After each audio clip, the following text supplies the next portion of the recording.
I'm Bernie Sanders. I'm running for president. Calling himself a democratic socialist, Sanders is hoping to reignite the passionate progressive support of his insurgent 2016 campaign.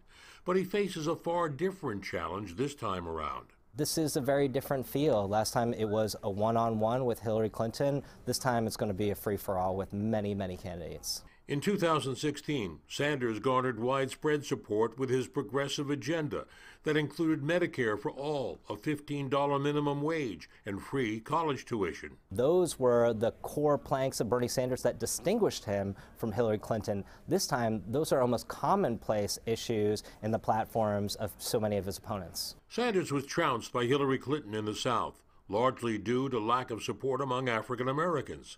He's already visited the key early voting state of South Carolina, making a specific pitch to black voters. We have a president intentionally, purposely, is trying to divide us up by the color of our skin. Bernie Sanders continues to struggle with African American voters. One of the real questions in this race is whether he can break through and resonate in a way he didn't 4 years ago. The Vermont senator maintains his goal is to defeat President Trump, who he calls an embarrassment to our country. Trump, on the other hand, was not as caustic in his response to Sanders' announced candidacy. Personally, I think he missed his time, but I wish Bernie well. In a growing field of some much younger opponents, all newcomers to the presidential sweepstakes, Sanders, at the age of 77, faces yet another challenge. I think it will be hard for Bernie Sanders to break through. I think there's a real appetite among Democratic primary voters to have a new face representing the party.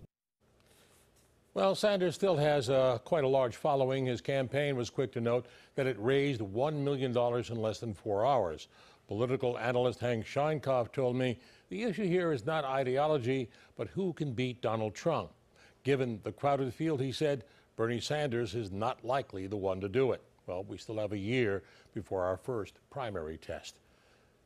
Corey? It's going to be an interesting year, Marvin.